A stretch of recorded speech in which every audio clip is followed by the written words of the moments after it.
महाराज जी को दिखाई नहीं दे रहे तो महाराज जी नीचे विराज गए और हमारे प्रभु जी भी नीचे बैठ गए। देखो ऐसे होते हैं श्रोता, आप लोगन की तरह नहीं या मैं कोनी मार या के बालन ने खींच पीछे कर नीचे बैठ चिल्ला रहे किल्ला रहे, ऐसे होते हैं। वहां ब्राह्मण देवता बेचारों गर्मी लग रही है, अपने आप ही पंखा चल रहे हैं, एक पंखा लगवा दो भैया छोटा है यहाँ पे, एक ही व्यक्ति उठना, सब मत उठ जाना।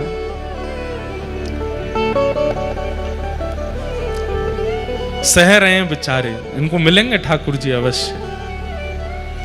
तो मैं क्या कह रहा था, हमारा प्रेम हमारा उत्साह घटता है।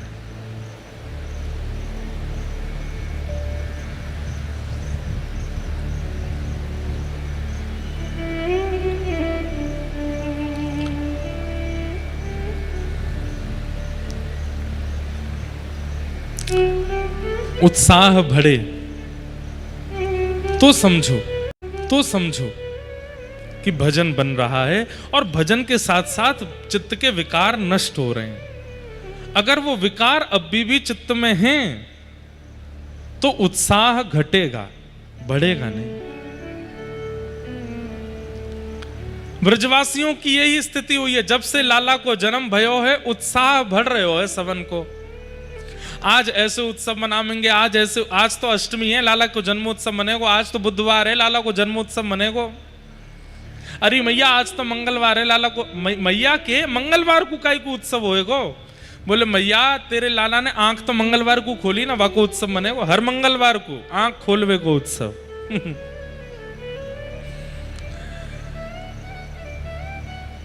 पूतना आई, और पूतना किस रूप में आती है हमारे भजन में विघ्न रूप में आती है कि हमारा उत्साह घटने लग जाता है।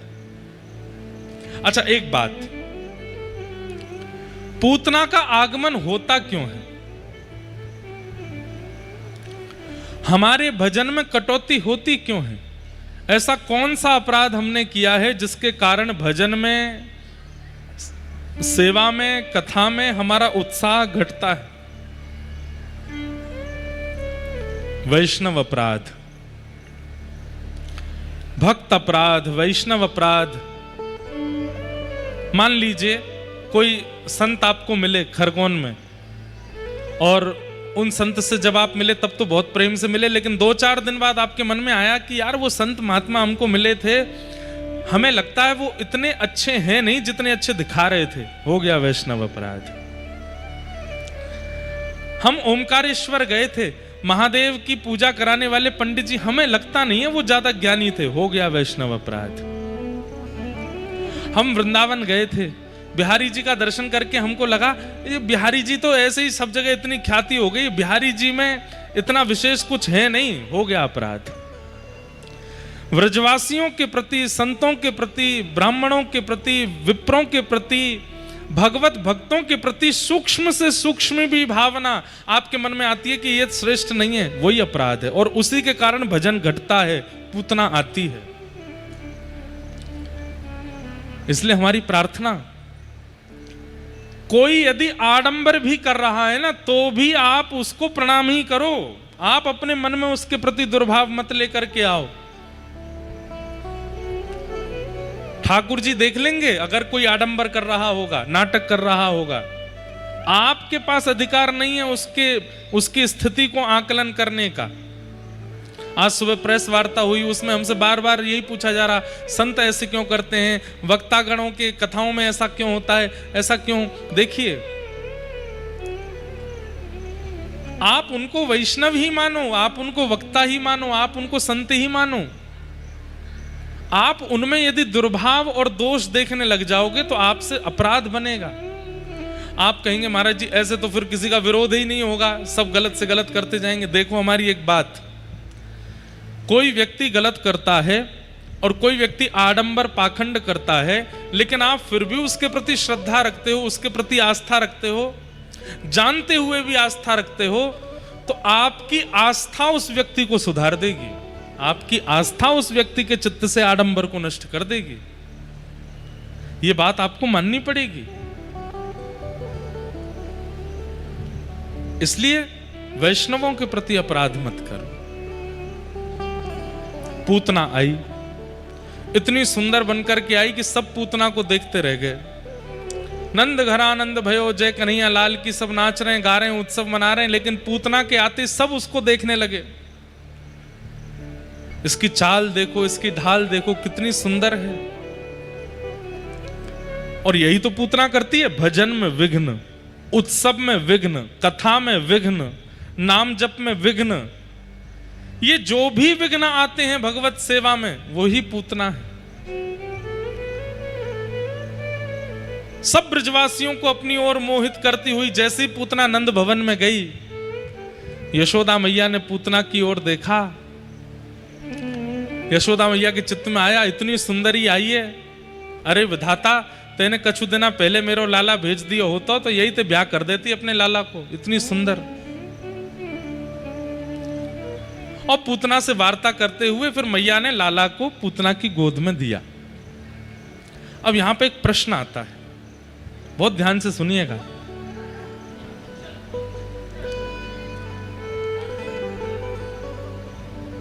यशोदा मैया, चलो मानते हैं कि सब ब्रजवासी तो सामान्य हैं, लेकिन यशोदा मैया जिन्हें भगवान ने अपनी मां के रूप में स्वीकार किया, उनको तो इतना विवेक होना चाहिए था कि किसकी गोद में लाला को दें, किसकी गोद में ना दें।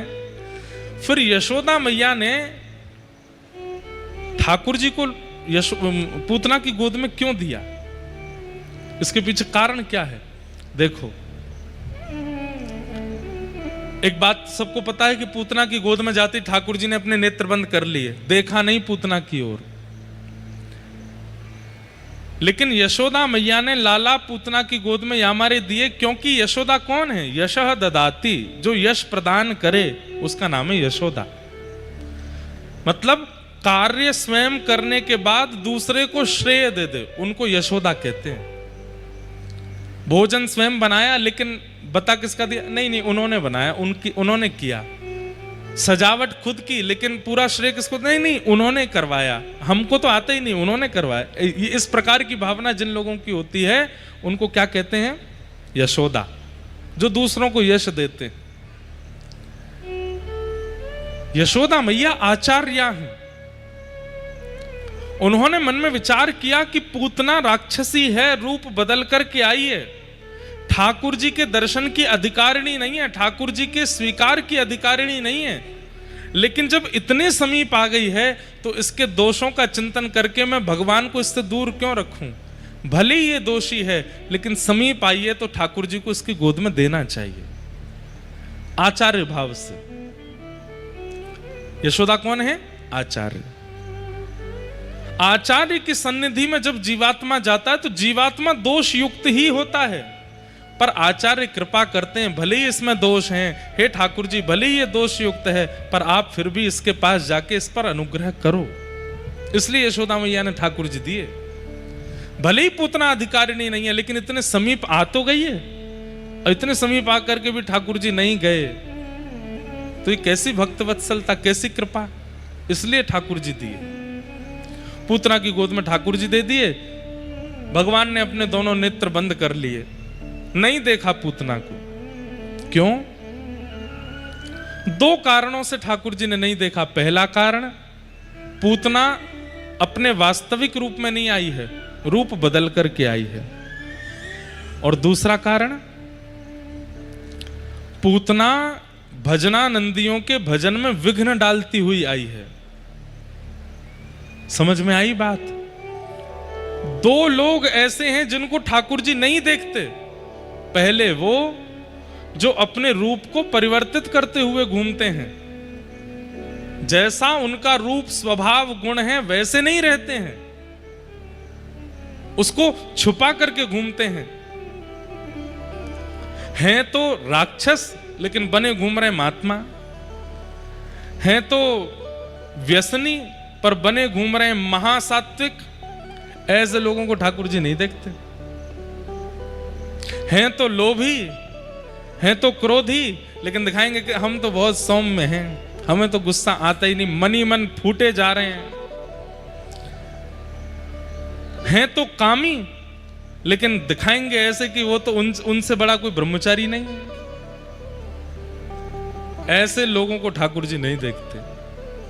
आप कहोगे तो महाराज जी क्या करें, अपने दोष को सब जगह दिखाते घूमें कि देखो हम तो ये हैं, हम तो ये नहीं।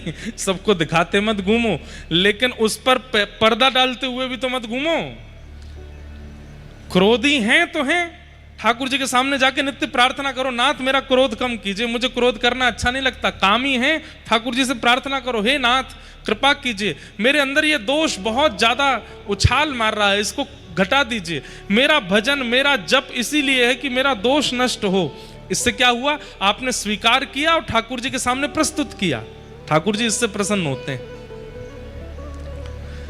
व्यक्ति मंदिर में जाता है, कभी अपने दोष बोलता है? सदैव जाकर के ठाकुर जी से कहेगा, हे नाथ ये बनवा दीजिए, ये करवा दीजिए, वो करवा दीजिए, ऐसा करवा दीजिए, वैसा करवा दीजिए। ठाकुर जी कहते हैं ये सब करवा दीजिए, और जो पहले से रोग तेरे अंदर हैं उनके बारे में तूने कहा नहीं। मतलब वैद्य के पास जाकर के आप ये औषधि मांग रहे हो कि ऐसी औषधि दो मुझे भूख लगने लग जाए, ऐसी औषधि दो मैं कुछ भी खाऊं मेरा वजन ना बढ़े, ऐसी औषधि मैं ये कर लूं, मैं वो कर लूं, मेरे अंदर ताकत आ जाए, मेरी इम्यून पावर तेज हो जाए। वैद्य कहेगा वो सब तो ठीक है, पहले ये तो बताओ तुम्हारा कोलेस्ट्रॉल वगैरह तो नहीं बढ़ा हुआ है, शुगर तो बढ़ा हुआ नहीं है, लिवर फंक्शन ठीक तो कर रहा है, पेट ठीक है ना, लंग्स में कोई दिक्कत तो नहीं है। आजकल के डॉक्टर चेकअप करा लेते हैं तो चेकअप में सब निकल आता है। पहले के रोग जब तक दूर होंगे नहीं, आप अधिक औषधि कैसे मांग सकते हैं ठाकुर जी से? हम लोग यही करते हैं, हम जाकर के केवल मांगते हैं। ठाकुर जी कहते हैं पहले अपने रोग तो ठीक करो। क्रोध है, लोभ है, ईर्ष्या है, द्वेष है, इतना सब कुछ तुम्हारा बिगड़ा हुआ है मन में, उसको तो पहले स्वस्थ करो। पूतना को दो कारणों से ठाकुर जी ने नहीं देखा। पहला, रूप बदल के आई। दूसरा, रूप बदल के आई तो आई, जितने लोग उत्सव मना रहे थे सबका उत्सव छुड़वाती हुई आई है, ठाकुर जी ने नहीं देखा। और जैसी पूतना के गोद में जाके भगवान ने नेत्र बंद किए, पूतना ने अपना पयोधर भगवान के मुख में दिया। ठाकुर जी ने पहले तो उसके रस तत्वों को पिया, पुण्यों को पिया, पापों को पिया, विष को पिया, और अंत में प्राणी समम रोष समन्वितो पिबत, उसके प्राणों को पीने लगे। और जैसे ही प्राण पिए, पूतना अपने वास्तविक रूप में प्रकट हो गई और विशाल विकराल रूप धारण कर लिया। सामुंच मुंचाल मिति प्रभाषणी, ठाकुर जी को पकड़ करके दूर करने लगी। लेकिन जैसे कोई डाल वृक्ष को पकड़े होती है, कितना भी खींचो अलग नहीं होती है, ऐसे ही ठाकुर जी ने उसके पयोधर को पकड़ा हुआ है। खूब प्रयास करने पर भी ठाकुर जी जब दूर नहीं हुए, अरे बालक छोड़, अरे बालक छोड़ चिल्लाने लगी। हमारे पूज्य पिताजी कहते हैं पूतना को देख करके ठाकुर जी बोल पड़े। 6 दिन के ठाकुर जी बोल पड़े। कहा बोले, मौसी जी हम पे तो पकड़ वही आवे, छोड़ो ना आवे। और जो एक बार पकड़ में आ जाए ना, वाकू फिर ठिकाने लगा के छोड़े हम। भक्त आ जाए तो वाकू चरणंते लगा के छोड़े, और राक्षस आ जाए तो वैकुंठ पहुंचा के छोड़े। कहते हैं पूतना के प्राण यहां मारे निकल गए कि 6 दिना को बालक बोल लो है। विशाल रूप धारण करके पूतना नंद भवन के पीछे गिरी, कितने खेत उसके नीचे चकनाचूर हो गए। अच्छा, इसमें एक हमारी लीला पूज्य नाना जी सुनाते थे हमें। नाना जी की हमारी इनकी बात हमको रह रह के याद आती है। नाना जी बताते थे, असंभवतः आज पहली बार याद आई है ये वाली बात। बोले लाला, पूतना राक्षसी अपने रूप में परिवर्तित है गई, यहां तक तो बात समझ में आवे, लेकिन वो विशाल क्यों हो गई, वो इतनी बड़ी काई को है गई? हमने कही नाना जी बचवे के काजे बड़ी भई होगी, कि बड़ी है जाऊंगी तो नेक्स्ट से लाला होगा तो लाला को खींच के दूर कर दूंगी। तो नाना जी हमारे बोले नहीं, इसके पीछे दूसरा कारण है। बोले क्या? 6 दिना के लाला है गए, और इन 6 दिना में लाखों ब्रजवासियों में से 1,500-2 हजार ही ब्रजवासी हैं जिन्होंने लाला के दर्शन किए। बाकी अब भी बाहर ही खड़े हैं और प्रतीक्षा कर रहे हैं लाला के हमें दर्शन है जाएं, लाला के हमें दर्शन है जाएं। यशोदा मैया लाला को बाहर ला नहीं रही है, और नियम भी है कि छठी तक बाहर आना भी नहीं चाहिए। तो ठाकुर जी मन में विचार करने लगे कि इतने सारे ब्रजवासी सब मेरी प्रतीक्षा में बाहर खड़े हैं, उनके काजे अब मोए बाहर जाना पड़ेगा, और ये पूतना नेक्सी सी रहेगी, यहीं मर जावेगी, गिरेगी, ये विशाल है जाएगी, तो या को बाहर जाके गिरना पड़ेगा, और या के बहाने हम भी बाहर चले जाएंगे। तो पूतना की गोद से उतारते समय लाखों ब्रजवासी जो हैं सबको मेरे दर्शन है जाएंगे। मैंने कहा हाँ नाना जी ये बात तो सही है। बोले वही भयो, जैसे ही पूतना के पयो धरते लाला को उठायो नंद बाबा ने, विशाल पूतना, पंडाल के बराबर तो हो ही गई, जितना बड़ा पंडाल है इतनी बड़ी पूतना, और जैसी गिरी याते वो बड़ी हमारे 3 योजन है, 6 कोस ले, 1 कोस में 3 किलोमीटर, 1 कोस में 3 किलोमीटर, 6 कोस की में 12 किलोमीटर की 18 किलोमीटर की थी। अब सोच लो यहां से 18 किलोमीटर कहां तक है, इतनी बड़ी पूतना भाई। ले हम तो सोच रहे कि नेका पंडाल के बराबर भाई होगी। 18 किलोमीटर अगर खड़ा कर दिया जाए तो बादलों से भी ऊपर चले जाएंगे। इतनी लंबी पूतना है गई, मानो ठाकुर जी ने 84 कोस में दूर दूर तक जितने ब्रजवासी हैं सबन को दर्शन दे दियो एक बार में, लो हमारे दर्शन कर लो। और फिर नाना जी ने दूसरी बात बताई। मैंने कहा, बोले लाला देख,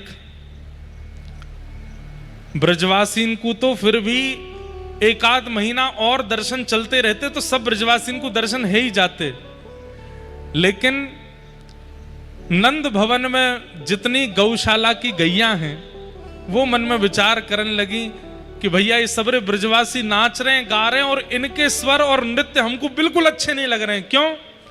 इनको तो लाला दिख जाएगो, हमको तो लाला तभी दिखेगो जब घुटमुन चलन लगेगो, नंद भवन से निकल के बाहर आएगो, और वहां में तो अभी 1.5-2 साल लगेगो, 3 साल लग जाएंगे, और 3 साल तक हम प्रतीक्षा कैसे करें?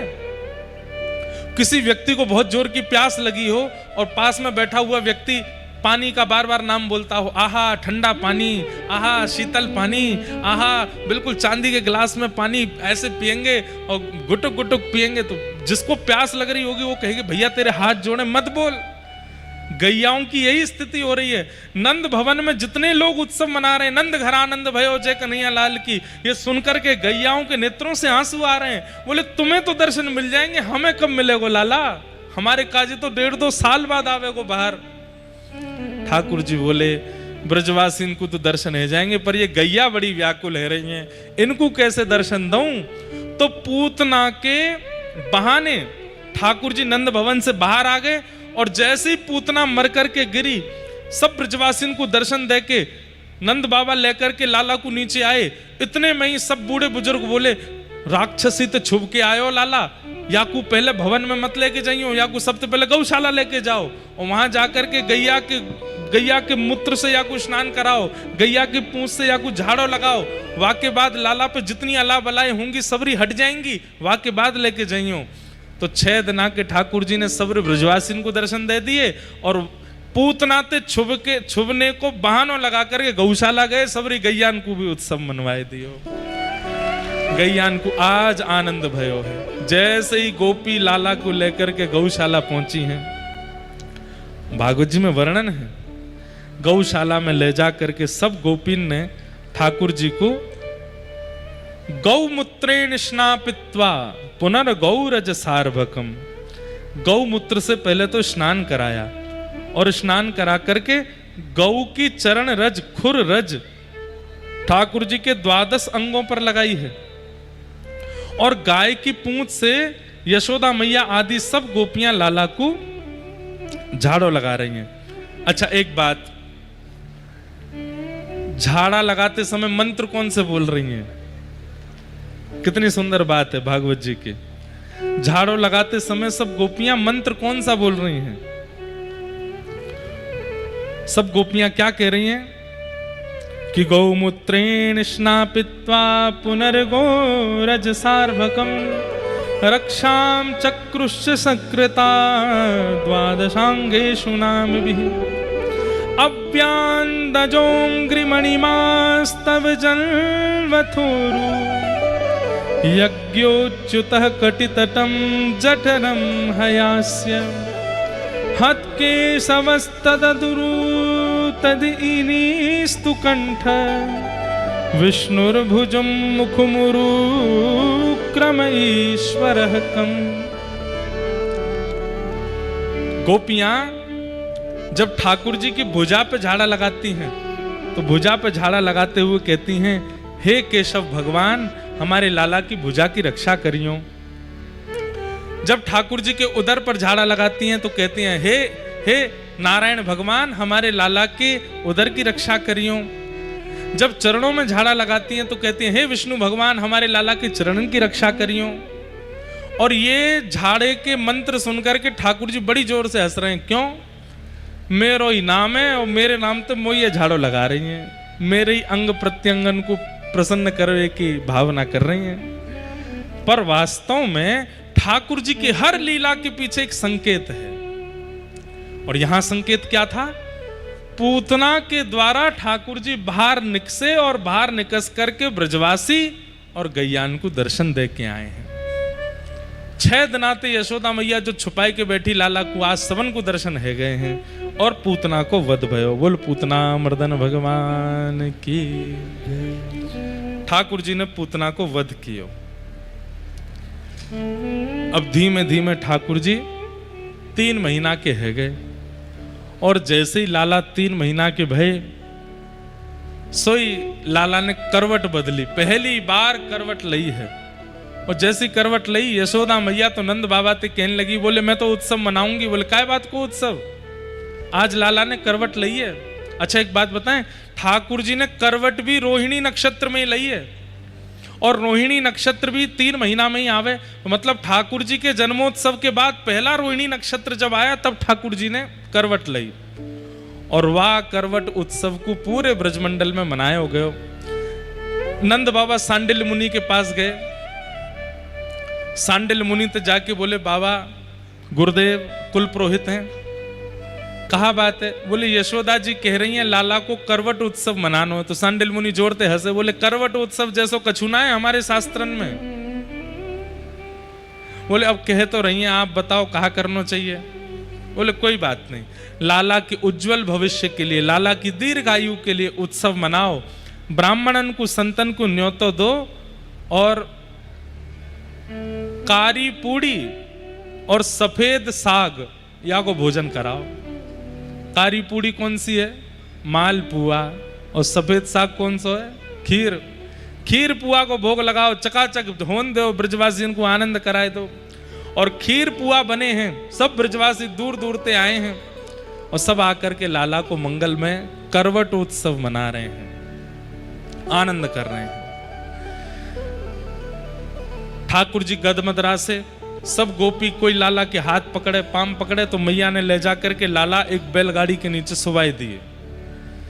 ठाकुर जी ने मन में विचार करी, मैया इतने यत्नंत मैं तेरे घर जन्मा हूं और तू मोको इतनी दूर बैलगाड़ी के नीचे सुवाई के आ रही है। मैं एक बात कहूं कथा में, हमारे ठाकुर जी इनको अटेंशन बहुत प्रिय है। इनकी तरफ देखते रहो बार बार, ये खुश रहते हैं उससे। और देख ना सको तो इनको याद करते रहो, उससे बड़े प्रसन्न होते हैं। आप बहु व्यंजन का भोग लगाओ, बढ़िया वाला इत्र लगाओ, खूब बढ़िया श्रृंगार करो, उससे इतने प्रसन्न नहीं होते। पर इनको प्रेम भर के देखते रहो, उससे बहुत खुश होते हैं। दर्शन कैसे करने चाहिए हमको यही नहीं आता। हम सीधे जाते हैं और ठाकुर जी के आगे आंख खोल करके खड़े हो जाते हैं और महाराज ठाकुर जी को देखते हैं, तुरंत चलते बनते हैं। नहीं बंधुओं, दर्शन की भी एक विधा है। पूरे नेत्र मत खोलिए, क्यों? इतने कोमल हैं ठाकुर जी, आपके नेत्रों की उष्णता उनको लगे ना। धीमे धीमे नेत्रों से दर्शन करो। और अब तो मंदिरों में इतनी भीड़ होती है, अब तो कोई नहीं, पहले झरोके होते थे, झरोके से देखते थे ठाकुर जी को, हल्का हल्का देखते थे। क्यों? अब ये तो सामान्य सी बात है, कोई व्यक्ति स्पष्ट सामने आकर के पूरी आंख खोल करके हमको देखे तो हम डर ही जाएंगे, लेकिन कोई व्यक्ति दूर खड़ा है, छुप छुप करके देख रहा है, तो उसके एक बार से देखने पर ही हमें पता चल जाता है कि ये प्रेमी है, इसीलिए सन्मुख नहीं आ रहा है, छुप के देख रहा है। पूरे नेत्र मत खोलो, थोड़े से देखो और अत्यंत शांति लियाओ अपने मस्तिष्क में, चित्त में, मन में, अत्यंत शीतलता का अनुभव करो जब ठाकुर जी का दर्शन करो, बड़ी करुणा से, और स्पष्ट सीधे मुख से भी नहीं, थोड़ा मुख तिरछा करके फिर ऐसे देखना चाहिए। ये सब दर्शन की विधाएं हैं। और एक अंतिम विधा है, अब वो तो कर सको तो ठीक है, क्या? सूखे नेत्रों से ठाकुर जी को नहीं देखना चाहिए, सजल हो नेत्र, नेत्रों में थोड़े थोड़े अश्रु बिंद हों। अब जबरदस्ती आंखन में डार मत लई हो कहीं ते। आप लोग जगन्नाथपुरी गए? जगन्नाथपुरी में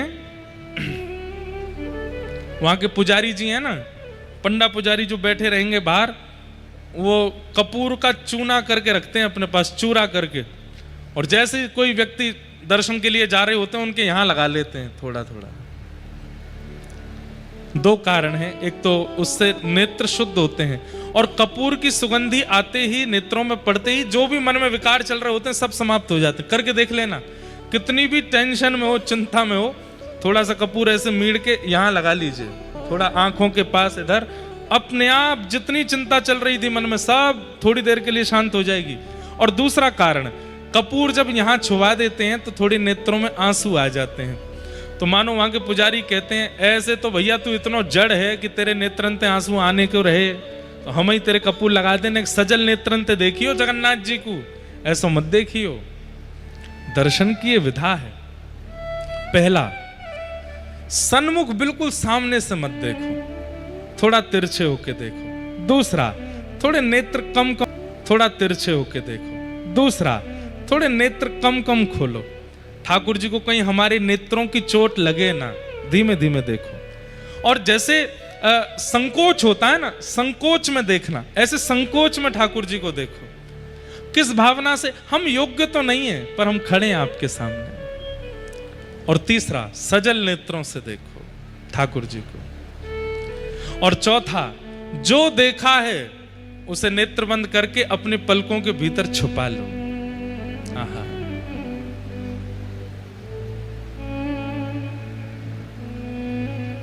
पलकों में छुपा लो, और फिर वही झांकी चित्त में दिखने लग जाए। यमुना जी चले जाओ, खरगोन वापस आ जाओ, लेकिन वो छवि जाए ना नेत्रों से। मुकुट कैसा था, माला कैसी थी, पोशाक कैसी थी, श्रृंगार कैसे थे, बाजूबंद कैसे, सब याद है आपको। ऐसा चित्त धारण करके लाओ। एक विधा और है कि ठाकुर जी के सबसे पहले चरण देखने चाहिए, उसके बाद घुटने देखने चाहिए, फिर उदर देखना चाहिए, फिर वक्ष देखना चाहिए, अंत में मुख देखना चाहिए। और जो इस भांति दर्शन करता है उसका दर्शन कभी विस्मृत नहीं होता, वो कभी भूलता नहीं है। फिर उस दर्शन को हम जाते केवल सीधा मुखमंडल देखे और निकल जाते हैं।